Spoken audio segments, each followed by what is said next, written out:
Gametogenesis. Today, our topic is gametogenesis. This is one of the most important topics in the chapter reproduction. It is important for class 12th as well as for NEET. Gametogenesis की जब हम बात करते हैं, gametogenesis means formation of gametes. Formation of gametes. Gamete किसको हम कहते हैं? Gamete means sperm or ova. Sperm or ova. Gamete में एक इंपॉर्टेंट कंडीशन है कि इसमें हाफ क्रोमोसोम्स होते हैं। गेमीट में हाफ क्रोमोसोम होते हैं। ह्यूमंस में अगर 23 पेयर्स ऑफ क्रोमोसोम होंगे दैट इज 46, लेकिन गेमीट के पास gamete has only 23 single chromosomes. Now हमारे पास गेमीटोजेनेसिस जो है it is of two types. Gametogenesis is of two types. A. Spermatogenesis and oogenesis. Gametogenesis is of two types. Spermatogenesis, that is formation of sperm. Formation of sperm. Sperm is the male gamete, and formation of ova, that is oogenesis. Spermatogenesis कहाँ पर होता है?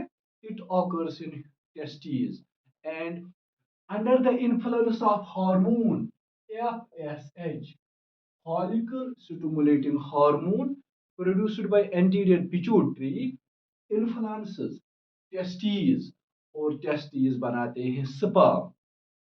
This is known as spermatogenesis. और दूसरा क्या है? oogenesis, formation of ova. Formation of ova, it occurs in ovaries of females. Now जब हम पहले हम उठाएंगे स्पर्मेटोजेनेसिस। जब हम स्पर्मेटोजेनेसिस की बात करते हैं that is formation of sperm bye testis under the influence of FSH. हमारे पास जब हम टेस्टिस की बात करते हैं हमें पता है कि testis are the organs, extra abdominal organs in humans which produce sperms. Now लेकिन ऑन द एक्चुअली ये टेस्टिस एब्डोमेन से बाहर क्यों होते हैं? बिकॉज स्पर्मेटोजेनेसिस के लिए टेम्परेचर होना चाहिए 34.5 डिग्री सेंटीग्रेड के अराउंड, लेकिन हमारी बॉडी का टेम्परेचर है दैट इज 37 डिग्री सेंटीग्रेड और इसमें स्पर्मेटोजेनेसिस नहीं हो सकता। लेकिन दीज टेस्टिस जब हम during fetal life these testis they remain in human abdomen. कुछ लोगों को ये बाहर नहीं आते हैं, उसको कहते हैं हम cryptorchidism. Cryptorchidism means failure of testis to descend down into the scrotum sac, into the scrotum sac. Now कब होता है? It occurs in the 7th month of fetal life. Now हमारे पास जो टेस्टिस है, एनिमल्स जो हमारे पास है जिनके पास टेस्टिस है, they are of two types. पहला seasonal breeders and non seasonal breeders. Seasonal breeders वो होते हैं जो खाली एक सीजन में रिप्रोडक्शन करते हैं। फॉर एग्जांपल हमारे पास बैट्स है। बैट्स जब सीजन आ जाता है इंटरकोर्स का, रिप्रोडक्शन का, उस वक्त testis descend down into scrotum sac. इनको हम कहते हैं सीजनल ब्रीडर्स। दूसरा है हमारे पास non seasonal breeders like humans. Humans can go for intercourse, human males, at any time. They are known as non-seasonal breeders. दूसरा,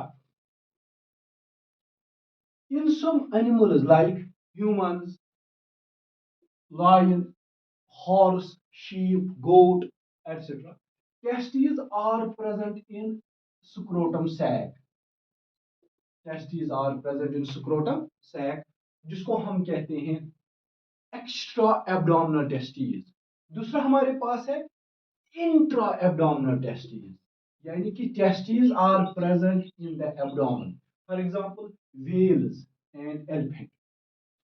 यहां पर हमें एक पॉइंट याद रखना है कि whales and elephant they live in cold environment, तो बाहर टेस्टिस आना इंपॉर्टेंट नहीं है, दे रिमेन इन एब्डोमेन, जिसको हम कहते हैं इंट्रा एब्डोमिनल टेस्टिस। लेकिन humans, lions and horses etcetera, उनको टेस्टिस आ जाते हैं बाहर, एक्स्ट्रा एब्डोमिनल टेस्टिस। नेक्स्ट, अब ये जो spermatogenesis, that is formation of sperm, जब हम फॉर्मेशन ऑफ स्पर्म कहते हैं, जो मेल होता है, मेल में जो टेस्टिस होते, जो हमने पहले देखा है, टेस्टिस में जर्मिनल एपिथेलियम है, ये टेस्टिस है, टेस्टिस में जर्मिनल एपिथेलियम होता है, under the influence of FSH, follicle stimulating hormone, it produces sperm, जिसको हम कहते हैं स्पर्मेटोजेनेसिस। यहां पर ये जो मेल होता है, male produces two types of gametes, one with X and one with Y. Male produces two types of sperm, X as well as Y. लेकिन फीमेल जो है, that produces only one type of ova, that is X, क्योंकि female के पास दोनों जो sex chromosomes है, X and X, they are same, but इनके साथ जिनको हम कहते हैं होमोगेमीट्स, और males are heterogametes because they produce X as well as Y, two types of gametes. अब अगर एक यहां पर हम देखेंगे, अभी हम इस पर आ रहे हैं, एक सेल से चार निकलते हैं, एक जर्म सेल से निकलते हैं चार स्पर्म, वो चार स्पर्म्स में दो एक्स के हो सकते हैं और दो वाई के हो सकते हैं। अगर एक्स के दो हो गए, जिनको हम कहते हैं गाइनोस्पर्म्स, और अगर वाई के दो होंगे एंड्रोस्पर्म्स, यानी कि एक जर्म सेल से चार गेमीट्स, ह्यूमन स्पर्म्स में बनते हैं, और उन चार में से दो के पास एक्स होगा, दो के पास वाई होगा। जिनके पास एक्स होगा उनको हम कहेंगे गाइनोस्पर्म्स, और जिनके पास वाई उनको कहेंगे androsperms. Now this is the germinal epithelium of testis, ये हमारे पास टेस्टिस है, ये टेस्टिस का जर्मिनल एपिथेलियम है, इसको हमने यहां पर उठाया, हम एक सेल को लेंगे, हम स्पर्मेटोजेनेसिस समझने के लिए एक सेल को, एक जर्म सेल को लेंगे, जो इसका फेट होगा, that will be the fate of all the germ cells. Now यहां पर सब इस सेल को हम लेंगे। स्पर्मेटोजेनेसिस जब स्टार्ट होता है, it has three phases. One, पहला मल्टीप्लिकेशन फेज, मल्टीप्लिकेशन फेज एक माइटोटिक फेज है। माइटोटिक फेज उसको हम कहते हैं जहां पर एक से बनते हैं चार सेल, एक से बनते हैं दो सेल। माइटोटिक फेज में एक से बनते हैं दो सेल्स, लेकिन क्रोमोसोम नंबर सेम। मियोसिस में एक से बनते हैं चार, लेकिन chromosome number half. Now when we talk about this, this is the germ cell, ये जर्म, इस जर्म सेल में माइटोसिस होगा, तो ये दो सेल देंगे। माइटोसिस फर्स्ट में दो सेल, ठीक है, फिर जब माइटोसिस सेकंड होगा और चार सेल्स बनेंगे, यानी कि माइटोसिस में डिप्लॉइड, हमारे पास डिप्लॉइड सेल्स बनेंगे। जब डिप्लॉइड सेल माइटोसिस में बन जाएंगे, जिसको हम कहेंगे multiplication phase, multiplication phase means it has divided. Now इसके बाद ग्रोथ फेज आएगा, दूसरा फेज ग्रोथ फेज है, इनमें से हम एक सेल लेंगे। ग्रोथ फेज, ग्रोथ फेज हमें पता है, जब जर्म सेल ने डिवाइड किया माइटोसिस में, उनके molecules, biomolecules, RNA, DNA, proteins, basic proteins consume हो गए, तो यहाँ पर ये पहले ग्रोथ करेगा, increase in size and weight, increase in biomolecules, जिसको हम ग्रोथ कहेंगे। There is not any division, इनको हम कहते हैं प्राइमरी स्पर्मेटोसाइट्स। प्राइमरी स्पर्मेटोसाइट्स यहाँ पर हमें इंपॉर्टेंट है, it is diploid in nature, यहाँ तक सारे सेल्स डिप्लॉयड है प्राइमरी स्पर्मेटोसाइट तक, और यहाँ पर here there is accumulation of nutrients. Now now accumulation of nutrients के बाद, यहाँ पर ग्रोथ फेज के बाद आ जाता है नया, जिसको हम कहेंगे मैचुरेशन फेज, 3 फेजेस। पहला मल्टीप्लिकेशन फेज, खाली multiple by mitosis. Growth phase, only accumulation of nutrients. Now we have third phase, that is maturation phase. In case of maturation phase, ये जो हमारे पास स्पर्मेटोसाइट था, primary spermatocyte, it will divide into two secondary spermatocytes. हमें याद रखना है, secondary spermatocyte में हाफ क्रोमोसोम हो जाता है, ये इंपॉर्टेंट है। हाफ क्रोमोसोम नंबर बन जाता है, इसलिए इसको हम कहते हैं रिडक्शन डिवीजन। इसको हम, ये मियोसिस फर्स्ट है, मियोसिस में क्रोमोसोम हाफ हो जाते हैं। अब ये सेकेंडरी स्पर्मेटोसाइट्स बन गई। अब ये सेकेंडरी स्पर्मेटोसाइट यहां से एक देगा और यहां से एक, यहां से एक और यानी कि secondary spermatocyte, each secondary spermatocyte will produce two spermatids, will produce two spermatids। इसको यहां पर टू प्रोड्यूस टू स्पर, यानी कि एक डिप्लॉइड से, एक प्राइमरी स्पर्मेटोसाइट से 4 सेल्स निकलते हैं। एक प्राइमरी स्पर्मेटोसाइट से 4 स्पर्मेटिड्स निकलते हैं, और ये स्पर्मेटिड बनाएंगे आगे स्पर्म। ये है हमारे पास स्पर्म। इस प्रोसेस को हम कहते हैं स्पर्मियोजेनेसिस, दैट इज स्पर्मेटिड ने क्या बनाया, स्पर्म। इसको कहते हैं स्पर्मियोजेनेसिस। लेकिन इस पूरे मैकेनिज्म को कहते हैं spermatogenesis, that is spermatogenesis. Germ cell, multiplication phase, multiple हो गया। Growth phase, accumulation of nutrients. maturation phase, it has produced sperm, spermatid, then sperm. इसको कहते हैं spermiogenesis, is known as spermiogenesis, formation of sperm। 1 से 4 यहां पर ये secondary oocytes है। अब अगर हम ये देखेंगे, ये जो हमने देखा, that formation of sperm, that is spermiogenesis, formation of sperm. इस स्पर्मेटिड में ये भी हैप्लॉइड है, ये भी हैप्लॉइड है, लेकिन इस स्पर्म का दूसरा नाम है spermatozoa. Spermatozoa means which is movable, moving, it can move.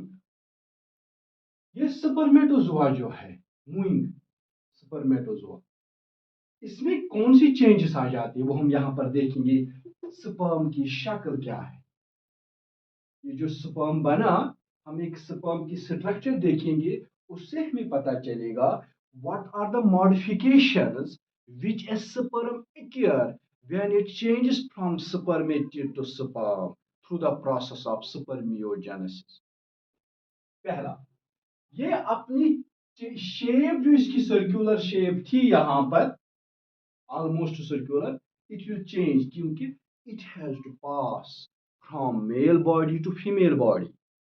एक, दूसरा, अगर इसमें वजन ज्यादा होगा, ये सारा साइटोप्लाज्म बाकी ऑर्गन नहीं उठाएगा, तो ये आगे नहीं पहुंचेगा। So it is important that it has to overcome many things. जो इसको जरूरी चीज नहीं है उनको ये छोड़ देगा, और जो इसको इंपॉर्टेंट है मटेरियल, वो ही उसको साथ लेना पड़ेगा। पहला, सबसे पहला, यहां पर ये हिस्सा है न्यूक्लियस का। यहां पर nucleus contains only 23 chromosomes, 23 chromosomes. लेकिन यहां पर हमें याद रखना है, ये स्पर्म, इसमें 22 प्लस, यहां पर 22 प्लस एक्स भी हो सकता है, या 22 प्लस वाई। अगर एक्स होगा तो लड़की बनेगी, अगर वाई तो मेल बनेगा। सबसे पहले हेड, इस हिस्से को हम कहते हैं हेड। ये हिस्सा है हेड। हेड में क्या क्या चेंजेस आएंगी, पहला न्यूक्लियस, दूसरा, ये जो ऊपर वाला हिस्सा है यहां पर आएगा गोल्गी, गोल्गी बॉडी, और इसको नाम देते हैं एक्रोसोम। क्यों, because it contains sperm lysine. वो हम आगे देखेंगे फर्टिलाइजेशन में, इसमें कुछ ऐसे एंजाइम्स है, हाइलोरोनाइडेज, बाकी बाकी बाकी चीजें, ठीक है। तो these sperm head it contains enzymes which help to enter into the ova, गॉल। इस हिस्से का एक स्पेशल नाम भी दिया गया है, गैली, GALEA, गैली। नाउ इसके ऊपर, स्पर्म के ऊपर एक कवर होता है जो है प्लाज्मा मेम्ब्रेन, प्लाज्मा मेम्ब्रेन। लेकिन ये प्लाज्मा मेम्ब्रेन पूरे बॉडी को कवर करता है। अगर हम इस हिस्से का प्लाज्मा मेम्ब्रेन है, स्पेशल नेम इसको दिया गया है, इसको हमें मैंकेट, ये स्पेशल नाम दिया गया है इस कवरिंग को, प्लाज्मा मेम्ब्रेन। नेक्स्ट, इसके बाद यहां पर सेंट्रियोल है। सेंट्रियोल जो है, सेंट्रियोल डिवाइड करता है स्पर्म में। It has two parts, it divides into two. एक जो ऊपर वाला है, ये वाला हिस्सा जिसको हम प्रॉक्सिमल सेंट्रियोल कहते हैं, और नीचे वाला हिस्सा जिसको हम डिस्टल सेंट्रियोल कहते हैं। प्रॉक्सिमल सेंट्रियोल जो ऊपर वाला हिस्सा है, ये प्रॉक्सिमल सेंट्रियोल इंपॉर्टेंट है। प्रॉक्सिमल सेंट्रियोल इज इंपॉर्टेंट कि ये जो ओवा होता है, ये ओवा फीमेल्स में, इट इज सेकेंडरी ओसाइट। अभी इसका कंप्लीट डिवीजन नहीं हुआ है, मियोसिस कंप्लीट नहीं हुआ है, लेकिन ये ओवा डिवीजन तभी कंप्लीट करेगा जब स्पर्म आएगा, स्पर्म इसके साथ अटैच होगा और ये प्रॉक्सिमल सेंट्रियोल इसको देगा।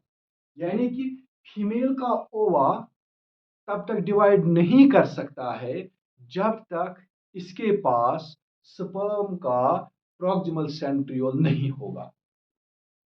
दूसरा पॉइंट, ये जो डिस्टल सेंट्रियोल है, ये बनाता है, ये इसको हम कहते हैं एक्सियल फिलामेंट, ये वाला हिस्सा। Axial filament forms flagella. Axial filament means it forms flagella, flagella या फ्लैजिलम कहेंगे हम, by which it helps in the movement, so that in the fluid medium it passes from male to female body। now example, इसके बाद यहां पर इसके पास ये है, दिस इज द माइटोकॉन्ड्रिया। हमें पता है when a sperm passes from male to female, इसके पास एनर्जी नहीं होती है उतनी ज्यादा, और इसके पास एनर्जी होनी चाहिए, तो इसलिए ये माइटोकॉन्ड्रिया को साथ लेता है, माइटोकॉन्ड्रिया को साथ लेता है इन दिस मिडल पीस। ये नेक है, ये मिडल पीस है, मिडल पीस में ये mitochondria.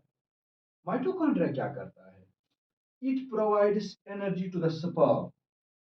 This sperm can survive for 24 hours. Sperm can survive in, अब ये जब ये टेस्टिस से बाहर निकलता है, एपिडिडाइमस से बाहर निकलता है, तो ये 24 आवर्स तक, कुछ लिखते हैं 12, लेकिन सबसे जो एक्टिव होता है 12 आवर्स तक, 24 आवर्स तक जिंदा रहेगा।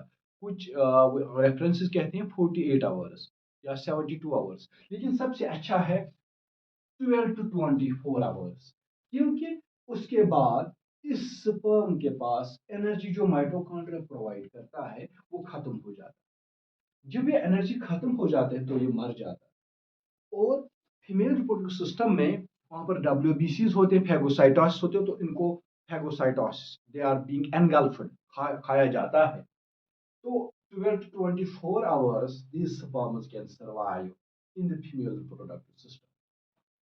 और तब तक इन 12 या 24 घंटे तक इनके पास energy is being provided by this mitochondria. So mitochondria is important, Golgi body is important, nucleus is important, centriole, proximal and distal centriole is important।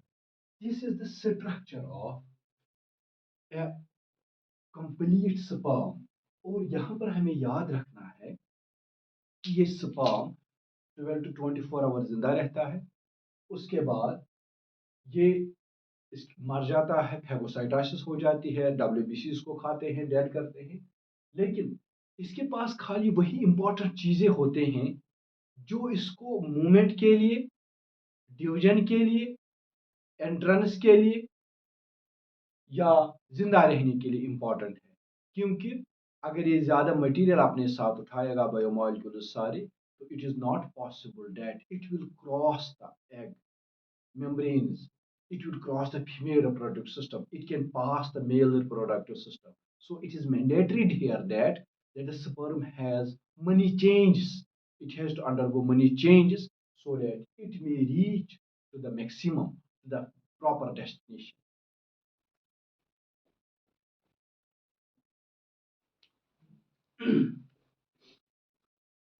oogenesis, जब हम गेमेटोजेनेसिस की बात करते हैं, फॉर्मेशन ऑफ गेमीट्स, उसमें पहला टॉपिक है spermatogenesis, formation of sperm. अब हमारे पास है फॉर्मेशन ऑफ ओवा। फॉर्मेशन ऑफ ओवा, फॉर्मेशन ऑफ ओवा कहां पर? इन ovaries, by the help of follicle stimulating hormone is called oogenesis, is called oogenesis। oogenesis एक फीमेल में, एक लड़की में oogenesis starts when a baby girl is in her mother's womb। Uterus में ही जब फीमेल गर्ल होती है, उस वक्त oogenesis होती है, फॉर्मेशन ऑफ ओवा। एक 1 month girl, 1 month baby girl in mother's uterus, उसके पास होते हैं 1700 ओवा फॉलिकल्स।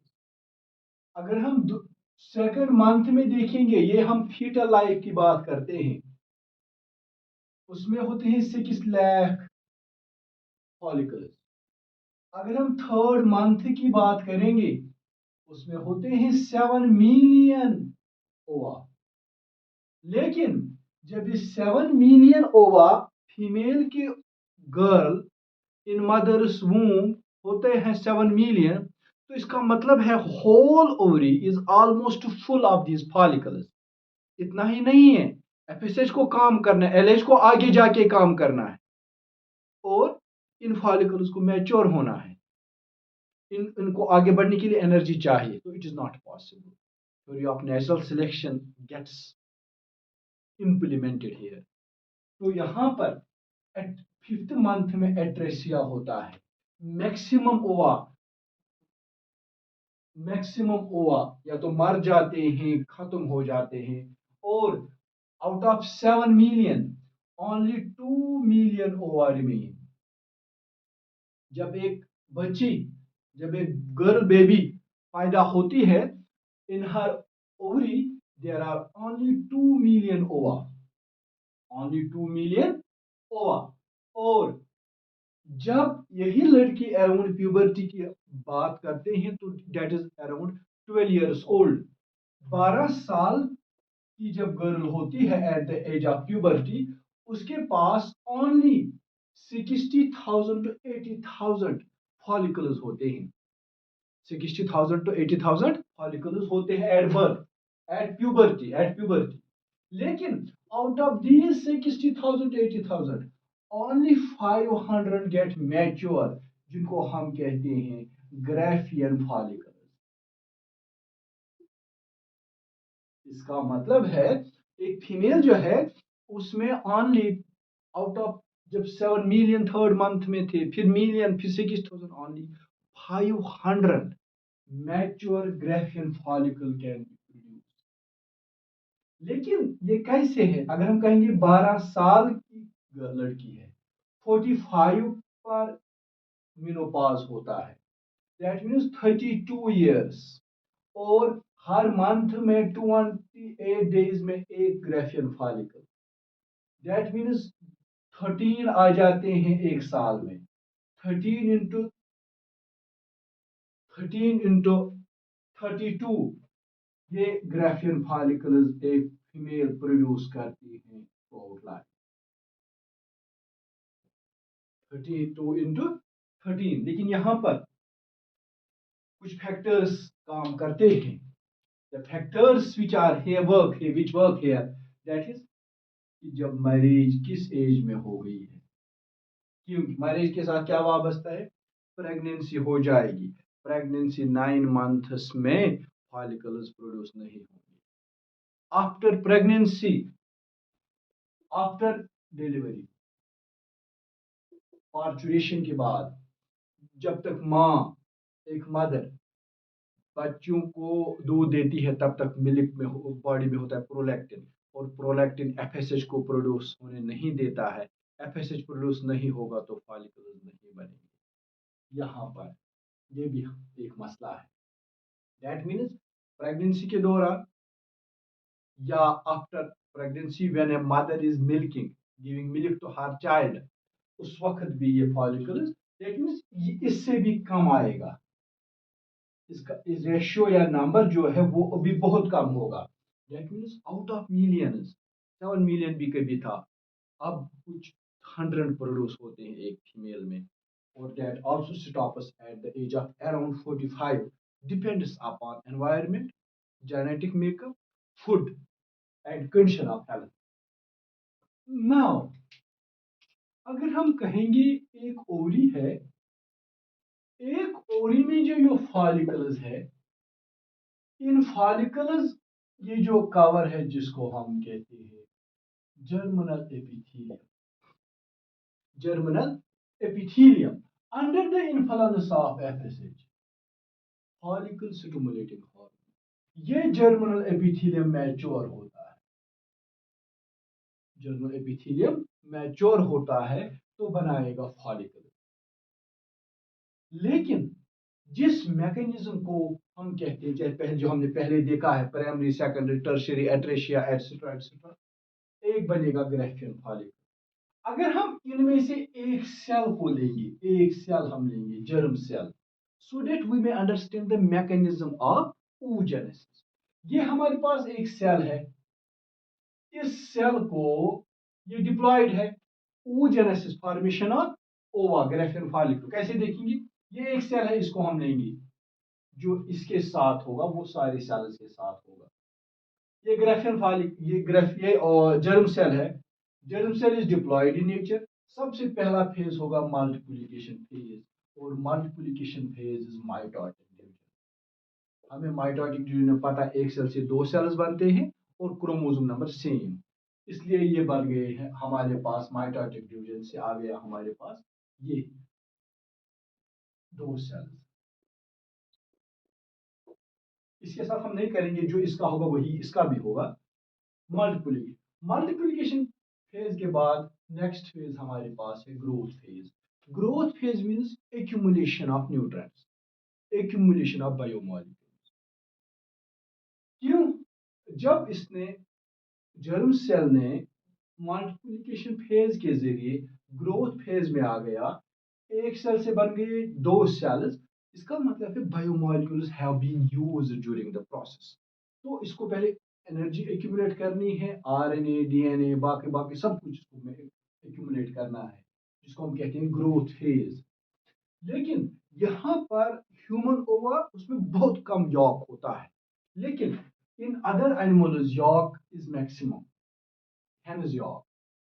फॉर एग्जाम्पल इनके साथ ये जो फ्रॉग्स है, hen है, they accumulate large quantity of yolk because they are not dependent on mother, they are independent। जब eggs oviparous animals, birds और एनिमल्स वो बाहर देते हैं तो उनको जिंदा रहने के लिए एनर्जी चाहिए, इसलिए उनको यॉक ज्यादा चाहिए। ह्यूमन फीमेल्स में ऐसा नहीं है। Human females over remains with in the body. अब मियोसिस सेकंड हो, अब इसके बाद ग्रोथ फेज के बाद बन जाएंगे, यहां से एक डिवीजन होगा पोलर न्यूक्लियस, और यहां से एक बड़ी सेल। इसको हम कहते हैं discontinuous division, discontinuous process, because it is not continuous process. यहां पर एक सेल छोटी बनेगी, एक सेल बड़ी। यहां पर again theory of natural selection क्या कहता है कि जब हमने स्पर्म को देखा था, जब वो मेल में बना था, फीमेल में जाना है, that has taken only little limited material nutrients along with it, क्योंकि ओवा के पास सब कुछ है, ओवा के पास सब कुछ है, इसलिए उसको लेने की जरूरत। तो इसका मतलब ओवा के पास सब कुछ, ओवा के पास सब कुछ होना चाहिए। सेम इज द केस, यहाँ पर जो डिवीजन है, it is not normal, it is not equal. एक बड़ा बन जाता है जिसको हम कहते हैं सेकेंडरी oocyte, सेकेंडरी oocyte, और एक पोलर बॉडी। पोलर बॉडीज जो बनेंगे, आगे भी बनेंगे, पोलर बॉडी खाली एक न्यूक्लियस उसमें बराबर होता है, साइटोप्लाज्म कम, बस। यहां से एक पोलर बॉडी, यहां से एक सेकेंडरी oocyte। लेकिन ये स्टेज बहुत इंपॉर्टेंट। क्यों? ये मियोसिस फर्स्ट का पॉइंट है। मैचुरेशन फेज होने वाला है। ह्यूमन फीमेल्स जो प्यूबर्टी 12 साल की होती है, उसमें वो खाली ये सेकेंडरी oocyte प्रोड्यूस करते हैं, ना कि ये वाला कंप्लीट ओवर। क्यों? ये जो सेकेंडरी oocyte है, इसको भी और एक डिवीजन करना है। लेकिन इस डिवीजन के लिए प्रॉक्सिमल सेंट्रियोल, जो स्पर्म के पास, ये पॉइंट याद है, इंपॉर्टेंट है। इस डिवीजन को कंप्लीट करने के लिए प्रॉक्सिमल सेंट्रियोल जो स्पर्म के पास है वो इंपॉर्टेंट है। तभी ये डिवीजन होगा जब प्रॉक्सिमल सेंट्रियोल यहां पर आएगा। और प्रॉक्सिमल सेंट्रियोल कब आएगा? जब स्पर्म आएगा। इसलिए ये डिवीजन होता ही नहीं है तब तक जब तक स्पर्म नहीं आएगा। और human females during menstrual cycle कौन सा प्रोड्यूस करते हैं? ये वाला सेकेंडरी oocyte। तो यहां पर नेचर ने इसको स्टॉप करके रखा है। Meiosis first prophase of diplotene, diplotene के प्रोफेज में, जो मियोसिस फर्स्ट के स्टेज में है, उसमें ये रोका हुआ है। मियोसिस के प्रोफेज स्टेज में जो पहला डिप्लोटीन है, लेप्टोटीन, जाइगोटीन, डिप्लोटीन, वहां पर रुका हुआ है। तो ये इंपॉर्टेंट। इसके बाद ये डिवीजन तभी होगा when the sperm will come. और जब स्पर्म आएगा तो जाइगोट बनेगा। और जाइगोट बनने के बाद इम्प्लांटेशन होगी, बच्चा बनेगा। नॉट नेसेसरी मिसकैरेज भी हो सकता है, बाकी कंडीशंस भी, एबॉर्शन हो सकता है, कुछ भी। लेकिन ये तब होगा जब स्पर्म आएगा। नाउ अगर हम इस सेकेंडरी oocyte की स्ट्रक्चर देखेंगे, क्योंकि ये तो बच्चा बना, इस सेकेंडरी oocyte में क्या है तो हम क्या पता चलेगा हमें? ये सेकेंडरी oocyte है हमारे पास। इसमें सबसे इंपॉर्टेंट ये है न्यूक्लियस। लेकिन न्यूक्लियस एक साइड में होगा। जिस साइड में न्यूक्लियस होगा उसको हम कहेंगे एनिमल पोल, और जिसमें नहीं होगा उसको कहेंगे vegetal pole. Animal pole important इसलिए है क्योंकि जब स्पर्म आएगा, sperm will enter through this pole, animal pole, जहां से न्यूक्लियस। इसके बाहर अंदर जो होता है इसको हम एंडोप्लाज्म कहते हैं। बाहर एक्सोप्लाज्म है, उसके बाहर प्लाज्मा में पहली लेयर जो है वो प्लाज्मा मेम्ब्रेन है। ये प्लाज्मा मेम्ब्रेन पहली लेयर। प्लाज्मा मेम्ब्रेन का दूसरा नाम है एग में वाइटेलिन मेम्ब्रेन। इसके बाद दूसरा है जिसको हम कहेंगे जूना पेलुसिडा। ये जूना पेलुसिडा ये वाली लेयर है। और जूना पेलुसिडा, जूना पेलुसिडा इंपॉर्टेंट है। जूना पेलुसिडा को बनाते हैं फॉलिकल्स। जो ये पोलर फॉलिकल्स जो होते हैं बाकी, वही बनाते हैं इस जूना पेलुसिडा को। जूना पेलुसिडा के बाहर होती है ये लेयर जिसको हम कहते हैं corona radiata, because this radiating outside, corona radiata. इसको भी यही फॉलिकल्स बनाते हैं, कोरोना रेडिएटा। और अगर हम ये देखेंगे, इसके बाहर भी एक लेयर होती है जिसको हम कह सकते हैं shell. For example in case of hen's egg, shell. तो इसका मतलब है पहला न्यूक्लियस, एंडोप्लाज्म, एक्सोप्लाज्म, उसके बाद प्लाज्मा मेम्ब्रेन जिसको वाइटलिन मेम्ब्रेन कहेंगे, उसके बाहर जोना पेलुसिडा, उसके बाहर कोरोना रेडिएटा। ये है मेम्ब्रेन। तीन मेम्ब्रेन है जिसको हम कहते हैं egg membrane. Egg has three membrane. क्या क्या? प्राइमरी जिसमें आएगा वाइटलिन मेम्ब्रेन और प्लाज्मा मेम्ब्रेन। दूसरा सेकेंडरी मेम्ब्रेन जो बनाता है फॉलिकल्स, जिसको बनाते हैं फॉलिकल्स, उसमें आएगा जोना पेलुसिडा और कोरोना रेडिएटा। और इसके बाद है टर्शियरी मेम्ब्रेन जिसमें होता है शेल,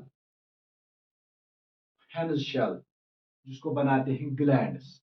ये प्राइमरी और सेकेंडरी होते हैं ह्यूमन ओवा में। ये टर्शियरी मेम्ब्रेन नहीं होता है, it is present in other eggs. तो with this mechanism of spermatogenesis and oogenesis completes, जिसमें हमने देखा spermatogenesis में formation of sperm in the testes under influence of FSH through a mitosis, through multiplication phase, then growth phase and maturation phase। इस तरह हमने ओवा में भी देखा formation ova by ovaries under three mechanisms like through multiplication phase, growth phase and maturation phase। उसके बाद हमने देखा था structure of sperm and structure of ova। With this process, this topic of gametogenesis completes।